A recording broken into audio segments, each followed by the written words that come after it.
DK Dubey साहब, places of worship act के दायरे में आता है क्या? असगर साहब भाई अब खामोश हो जाइए, वैसे भी आप जूम पे जुड़े हुए हैं।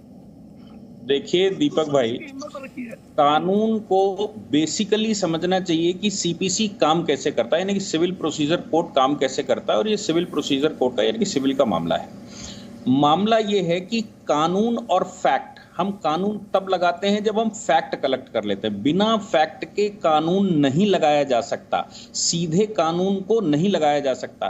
तो कोर्ट के सामने जब हम लेकर जाते हैं तो फैक्ट लेकर जाते हैं कि भाई आलमगिरी में क्या लिखा था, उसके बाद क्या क्या घटनाएं हुई, कोई डॉक्यूमेंट क्या कह रहा है। और एक सिंपल सी बात है, मेरे घर पर कोई कब्जा कर ले तो मेरे घर पर कब्जा करने के बाद जब मैं कोर्ट जाता हूं और कोर्ट से ये आग्रह करता हूं कि साहब मेरे घर पर कब्जा कर लिया गया है, मुझे वहां दोबारा दिलवाया जाए, तो कोर्ट सबसे पहला आदेश ये करता है कि उस स्थान का मौका मुआयना किया जाए।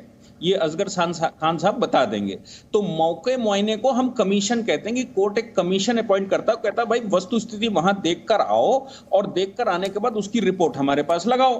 तो पहले वस्तु स्थिति देखी जाती है, फैक्ट कलेक्ट किए जाते हैं। अब उन फैक्टों से के आधार पर अगर कोई निर्णय नहीं लिया जा सकता है तो फिर उसके वैज्ञानिक साक्ष्य लेने पड़ते हैं, उसके एकेडमिक साक्ष्य लेने पड़ते हैं, बहुत सारे लोगों के बयानात लेने पड़ते हैं, सिचुएशंस इकट्ठी करनी पड़ती है। ये सारे फैक्ट आप इकट्ठे कर लेंगे। जिस दिन आप फैक्ट इकट्ठे कर लेंगे, अब ये बात आएगी कि वाकई में प्लेसेस ऑफ वर्शिप एक्ट के दायरे में आता है या नहीं आता है। अब प्लेसेस ऑफ वर्शिप एक्ट ये कह रहा है कि 1947 को जो स्थिति थी वो स्थिति मेंटेन रहनी चाहिए।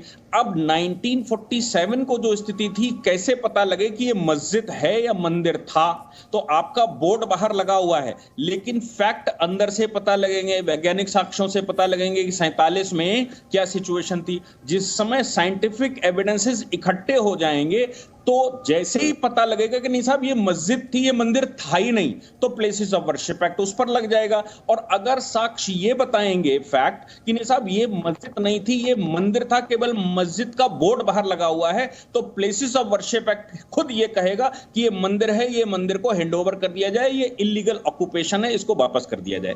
कानून का सिंपल सा फार्मूला होता है, उसी फार्मूले पर चला जा रहा है, कोई नया काम नहीं कर रहा। सिंपल सा डिस्ट्रिक्ट कोर्ट में या लोअर कोर्ट में जो केस चलता वो, हालांकि इसका चूंकि पॉलिटिकल माइलेज भी है, लोगों को रिलीजियस इंटरवेंशन भी है, इसलिए यहां से लेकर सुप्रीम कोर्ट तक बार बार जा रहा है मामला।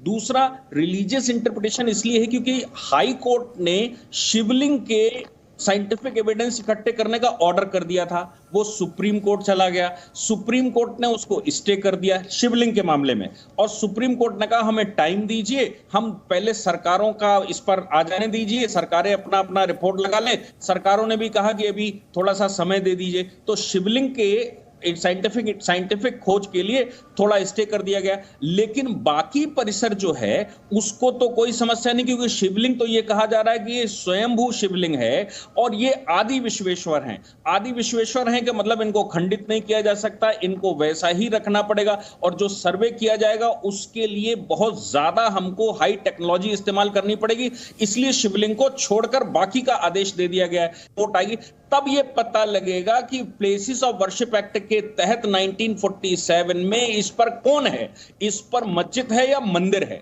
और तब निर्णय होगा। प्लेसेस ऑफ वर्शिप एक्ट इसको कोई डिस्टर्बेंस नहीं कर रहा, उसी के तहत मैं मानकर चलता हूं ये सब चल रहा है। इसीलिए सुप्रीम कोर्ट ने पहले भी जब 1991 लोगों ने लगाया था तो सुप्रीम कोर्ट ने कहा था अभी ये स्टेज आई नहीं है, अभी तो सर्वे होने दीजिए, कम से कम फैक्ट तो इकट्ठे होने दो। जब फैक्ट इकट्ठे होंगे तभी तो निर्णय ले पाएंगे कि भाई इस पर प्लेसेस ऑफ वर्शिप एक्ट लगेगा कि नहीं लगेगा। अभी इस स्टेज पर मुझे नहीं लगता कि कोई ऐसी आवश्यकता है। ठीक है, मैं सीधे यहां से चलता हूं राशिद शरीफ साहब के पास।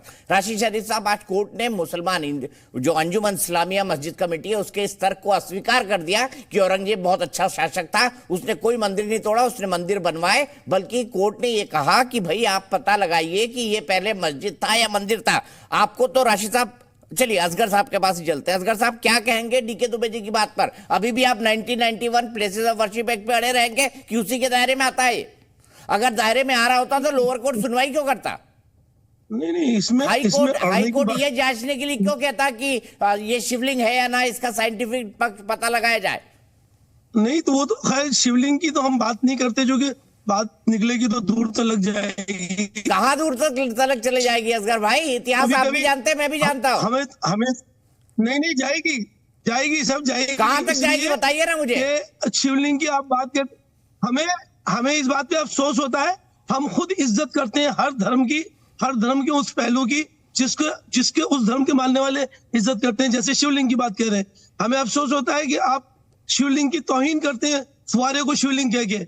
शिवलिंग होता है, उसकी सब एहतराम करते हैं, सब इज्जत करते हैं, करनी भी चाहिए। लेकिन हम किसी भी चीज को शिवलिंग कर दें, ये सब नहीं है। अमेरिका में बैरिकेड को शिवलिंग कह दिया, ये सब चीजें नहीं करना चाहिए। ये वो लोग हैं जो सिर्फ इश्तियाली बातें करते हैं या माहौल को खराब करना चाहते हैं या नफरत पैदा करना चाहते हैं। अरे सबसे पहले हमारी नजर में हमारा मुल्क होना चाहिए कि हम उसमें ये जिद का क्या मतलब? सबको पता है अयोध्या मथुरा काशी में क्या है, सबको पता है इतिहास ने क्या किया उन जगहों के साथ। ये भारतीय मुसलमान की मुझे सोच समझ नहीं आती। नहीं, ये आपकी समझ में आएगी भी नहीं, ये आपकी समझ में नहीं आएगी, क्योंकि आप बायस होकर बात करते हैं। बायस होकर बात नहीं करनी चाहिए। बायस होकर बात ही नहीं कर रहा हूँ, मैं सच को सच कह रहा हूँ भाई। हमारे सत्यम शिवम सुंदरम, सत्य ही शिव है और शिव ही सुंदर है, वही आदि है, वही अनंत है। नहीं, सत्य की जीत है, सत्य में विजेता है, सत्य की जीत है। ये चीज तो सब अयोध्या में भी सत्य में विजेता ही हुआ है।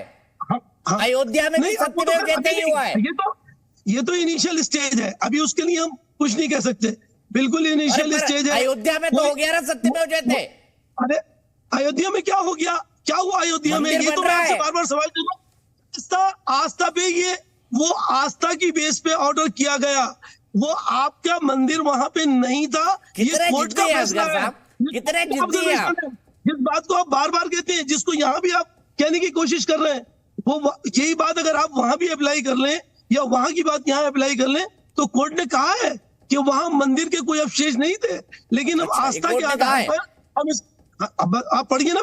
आइए चलते हैं ना, सीधे विजय शंकर तिवारी जी के चलते हैं। विजय शंकर तिवारी जी, कोर्ट ने कहा है कि यह मंदिर नहीं था, लेकिन फिर भी आप बना लो। मतलब क्या तर्क है? आस्था पे कहा। जी